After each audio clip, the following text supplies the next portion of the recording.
د مهم خبرونو سرټکي مهمانان دعوت شده به جلسه ولسي جرګه د ولسمشر غني د یو سلاکار د استجواب په درشل کې داود سلطانزوی د میلیونونو ډالرو په اختلاس تورن دی.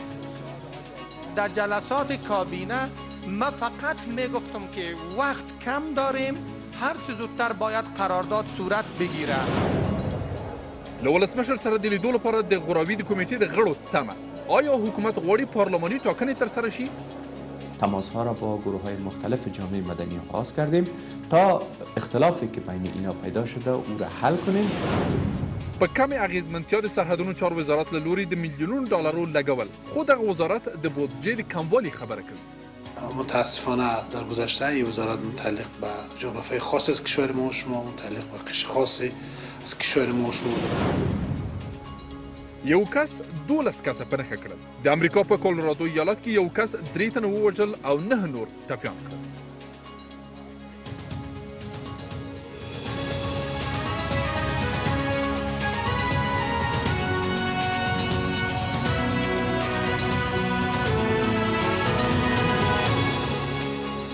خیر راغلی. په دې خبري ټولګه کې مو زه روح الله احمدزی هرکلی کوم په دې هیله چې تر پایه مو ملتیا وکړئ.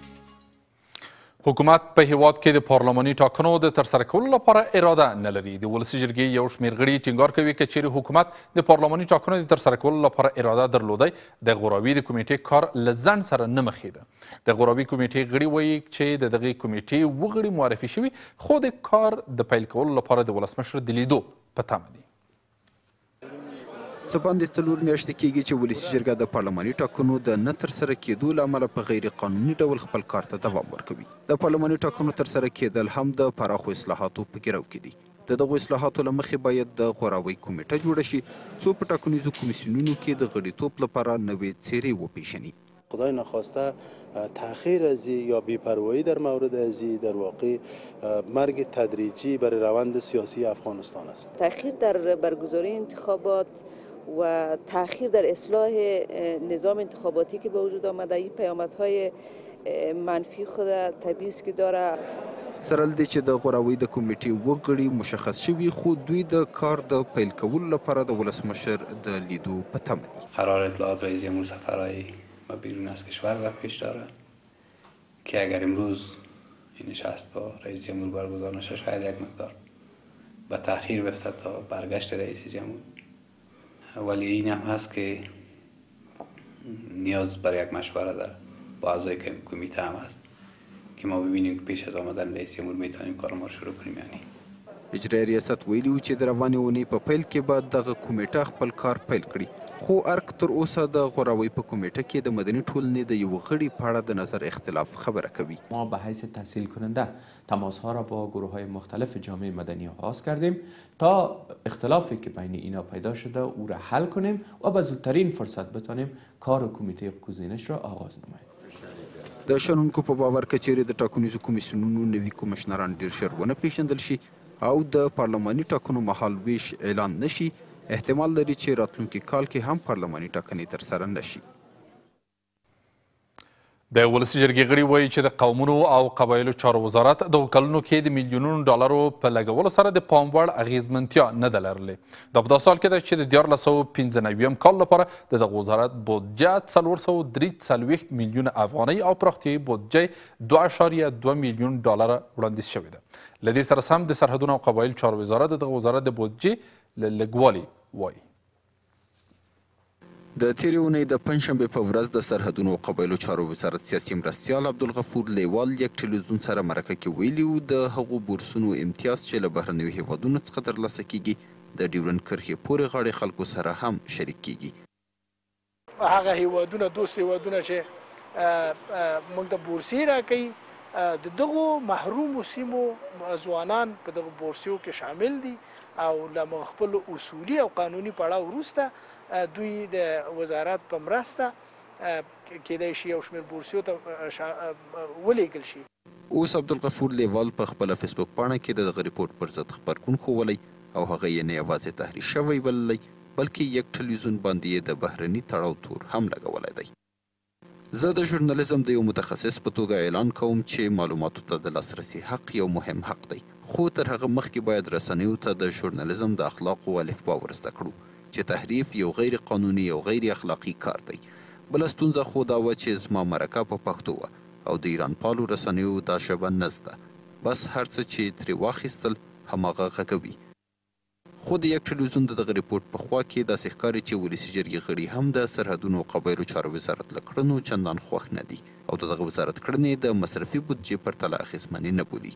د بودجې د وړاندیز شوې طرحې له مخې د 1395 کال لپاره د سرحدونو او قبایلو چارو وزارت بودجه 443 میلیون افغانۍ او پراختیایي بودجه یې 2.2 میلیون افغانۍ وړاندیز شوې. بودجه انکشافی 2 میلیون و 274 هزار دلار حدوداً برای از این وزارت در سال 95 در نظر گرفته شده که متاسفانه در گذشته این وزارت متعلق به جغرافیای خاص از کشور ما شما متعلق به قشر خاصی از کشور ما شما با توجه به اینی که سرحدات اقوام قبایل باید شامل کلی مردم افغانستان شود. خو په دې ترڅ کې د سرحدونو او قبایلو چارو وزارت د بودجې له لږوالي وایي او وایي چې د سرحدونو او قبایلو چارو وزارت د ټولو وزارتونو په کچه لږه بودجه لري. د ټولو وزارتونو په سطحه د سرحدونو قبایلو چارو وزارت بودیجه تر ټولو کمترینه بودیجه موږ لرو. متاسفانه ټاکل شوی چې تر یوې میاشتې پورې ولسي جرګه د سرحدونو او قبایلو چارو وزارت وړاندیز شوې طرحه تایید او یا هم رد کړي.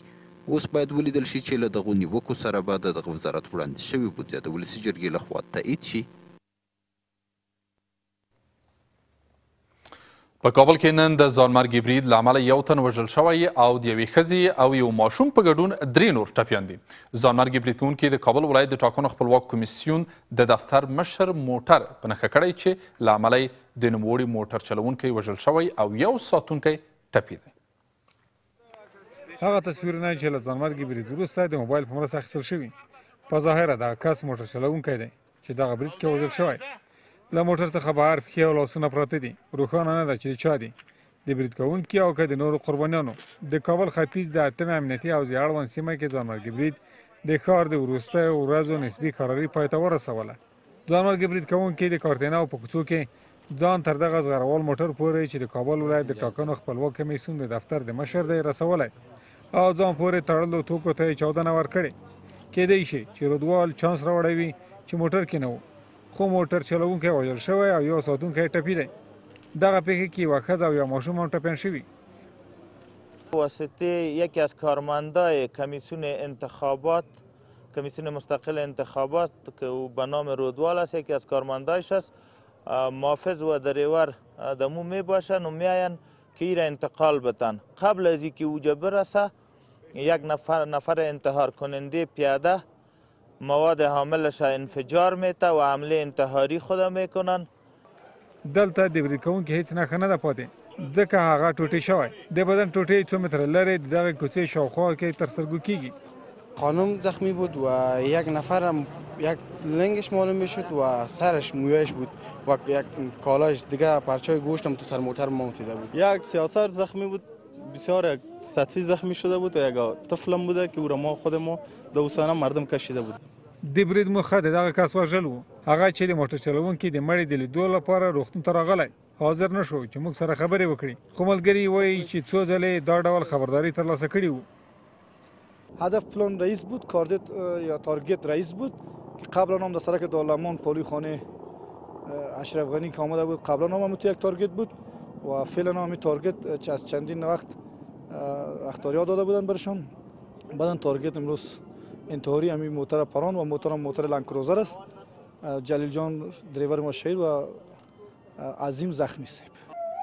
د روان کال د وری په 15 هم 15 تنو برید کوونکو د ټاکنو خپلواک کمیسیون سیمه‌ایز دفتر باندې برید وکړ چې له 15 ساعته نښتې وروسته د برید کوونکو سربیره د ولایتي شورا یو نومان او د دغه کمیسیون 2 کارکوونکي او 2 پولیس پکې ووژل شول. په افغانستان او پاکستان کې د امنیت ټینګول د دواړو هیوادونو په خلکو فرض دی. د پاکستان د ملي عوامي ګوند مشر اسفندیار ولی خان د دغه ټکي په څرګندولو سره وایي چې د ډیورنډ کرښې د دواړو غاړو د خلکو لویه هیله په سیمه کې د تلپاتې سولې ټینګول دي. له دې سره سم پخوانی ولسمشر حامد کرزی وایي چې د نړۍ زبر ځواکونو د دغې سیمې خلک د خپلو موخو لپاره وژني. نن په کابل کې د خیبر پښتونخوا د سیاسي فعال افضل خان یاد غونډه جوړه شوه. د افضل خان د ارمانونو او کړنو لمانځ غونډه. افضل خان د ډیورنډ کرښې هاخوا له مشهورو سیاسي څیرو څخه بلل کیږي. هغه کس چې ویل کیږي د ډیورنډ کرښې دواړو غړو قومونو د یووالي لپاره یې ډېرې هڅې کړې دي. د پاکستان د عوامي ملي ګوند مشر اسفندیار ولي خان وایي چې دا فرض ده چې د قبایلي سیمو خلک د امنیت د ټینګولو لپاره ډېره هڅه وکړي. چې د خاورې له به امن راولو او واپس به دنیا ته ښکاره کوو چې پښتون او افغان چې دی دا نه تخریبکار دی، دا نه دهشتګرد دی، دا نه انتها پسند دی. پخوانی ولسمشر او افغانستان کې د امریکا د سیاستونو نیوکه کوونکی حامد کرزی وایي چې د نړۍ زبرځواکونه د افغانستان او پاکستان د خلکو کراري د خپلو موخو لپاره قرباني کوي. په کلکه په دې عقیده یم چې دا سیمه افغانستان د ډیورنډ د دواړو غاړو خلک او پاکستان خلک هم د پردو د مفاداتو دپاره تر پښو لاندې دي. د قومونو او قبایلو چارو وزیر ګلاب منګل وایي چې د قبایلي خلکو درد ګډ دی. د همدې لپاره باید په دغو برخو کې د امنیت د ټینګولو لپاره جدي حل لارې ولټول شي. له دې مصیبت څخه د وتلو لارې چارې هم ګډې دي او باید چې د سیمه ییزې سولې لپاره موږ ټول سره یو ځای او ګډې هڅې او تلاشونه وکړو.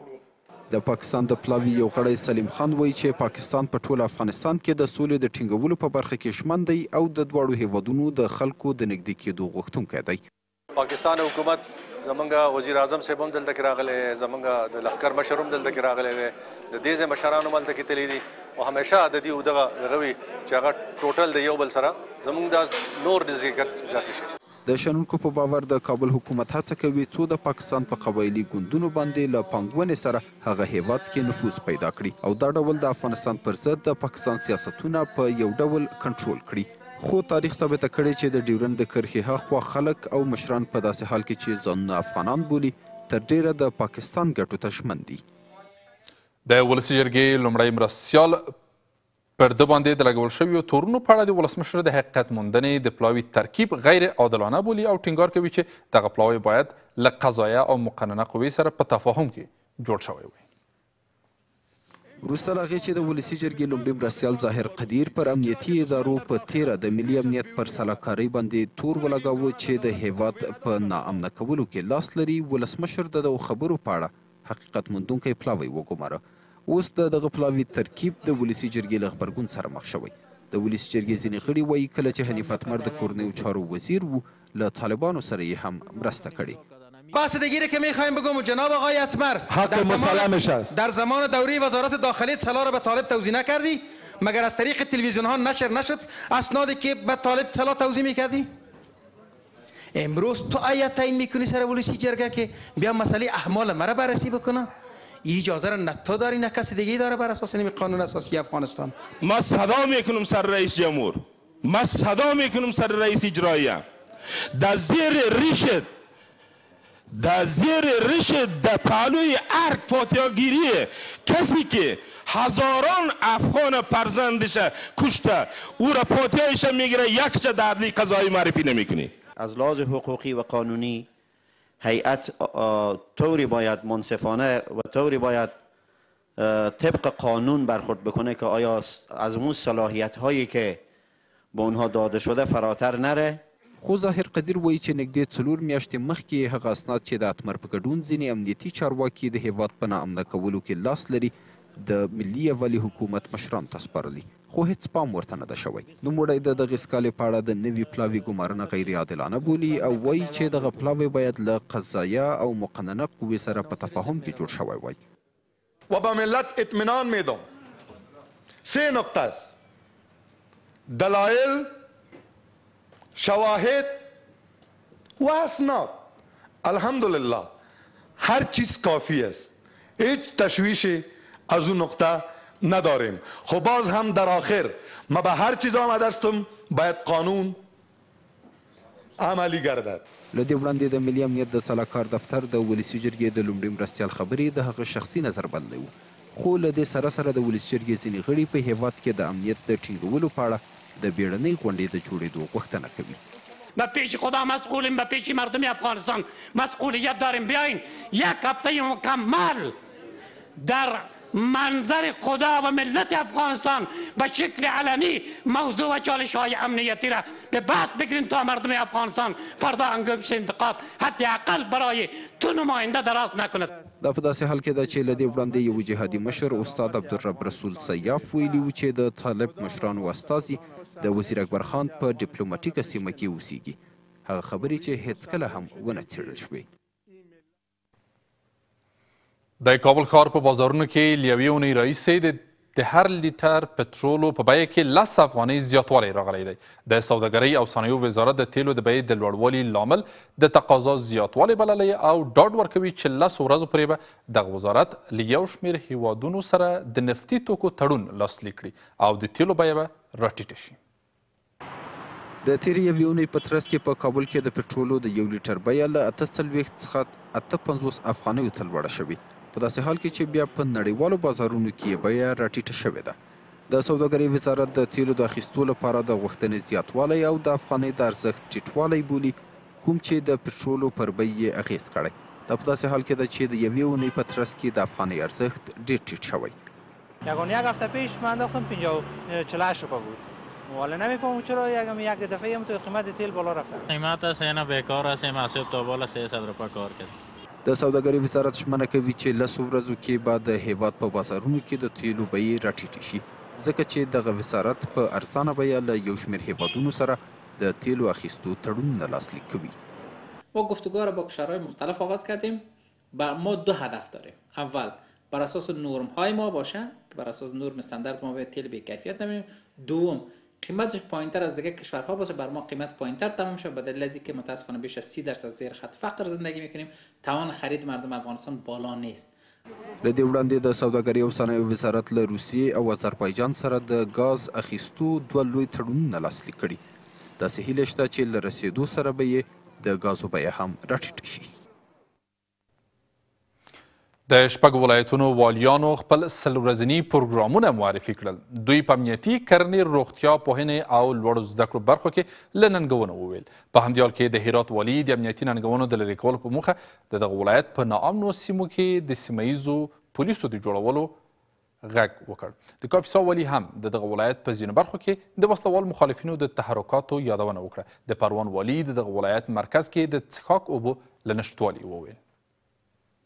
د هرات، پروان، نیمروز، کاپیسا، دایکنډي او بامیان ولایتونو د والیانو 100 ورځني کاري پروګرام معرفي. د هرات والي د دغه ولایت په ځینو برخو کې د ناامنۍ خبره کوي او د ملي امنیت له شورا څخه د دغه ولایت په ناامنو برخو کې د سیمه ییزو پولیسو د جوړولو غوښتنه کوي. پیشنهاد بسیار جدی ما داشتیم با وزارت داخله و شورای امنیتی ملی که تشکیلات پلیس محلی را اگر ممکن باشه در تمام افغانستان با شمول ولایت هرات جدی در نظر بگیرن. ریاست‌های ترانسپورت، صحت عامه، شفاخانه حوزوی هرات، ریاست افسوتر، ریاست معارف، ریاست مواد نفتی، ریاست شهرسازی، ریاست عمومی حوزه دریایی حریرود مرغاب، ریاست اراضی و ریاست سکتوری ولایت هنوز هم از طرف سرپرستان اداره می‌گردند. به 2 ولسوالی ما ناامنی هست، ولسوالی علسای و تگاب، قسمتی از نجراب هم ای در آخر عملیاتی که صورت گرفت یا هم تا یک جای مشکلات مردم ما رفع شده، تامین امنیت شده. د پروان والی سره لدی چې د ولایت کې امنیتي وضعیت د قناعت وړ بولي او د کابل، پروان او باګرام جوړسراج د پروژې د دویم سړک د پروژې د تمدید او د دغه ولایت مرکز کې د څښاک اوبو د برابرولو خبره کوي. چاریکار که مرکز پروان است تا هنوز آب آشامیدنی صحی نداره.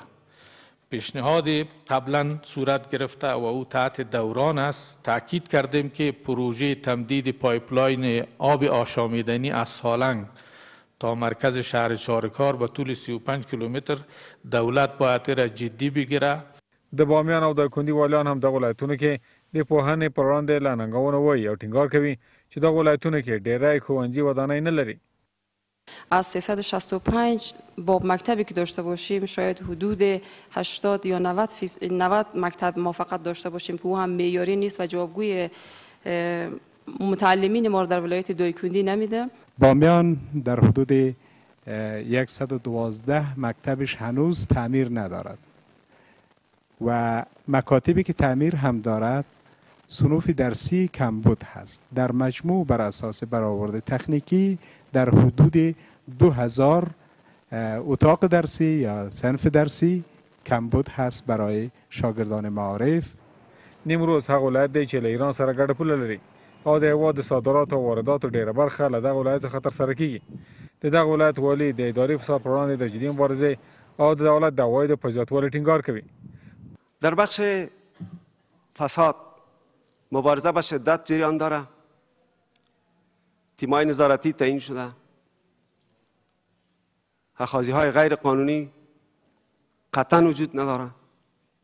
با صراحت براتان میگم و نظر به سال گذشته 1 میلیارد و 400 میلیون عواید بالا رفته. په ظاهره د دغو شپږو ولایتونو والیان د دغو ژمنو د عملي کولو په برخه کې د ملي او حکومت د مشرانو ژمنې هم له ځان سره لري او سکتوري وزارتونه هم د دغو پروګرامونو د عملي کولو لپاره ژمنې لري، خو پایله کې به ولیدل شي چې دغه ژمنې به څرنګه عملي شي. له تاسو له خپل ټولو تخنیکي همکارانو څخه مننه سرداولیک څخه خبر ښاد او بریالي اوسئ. ښه شپه راحته خوب.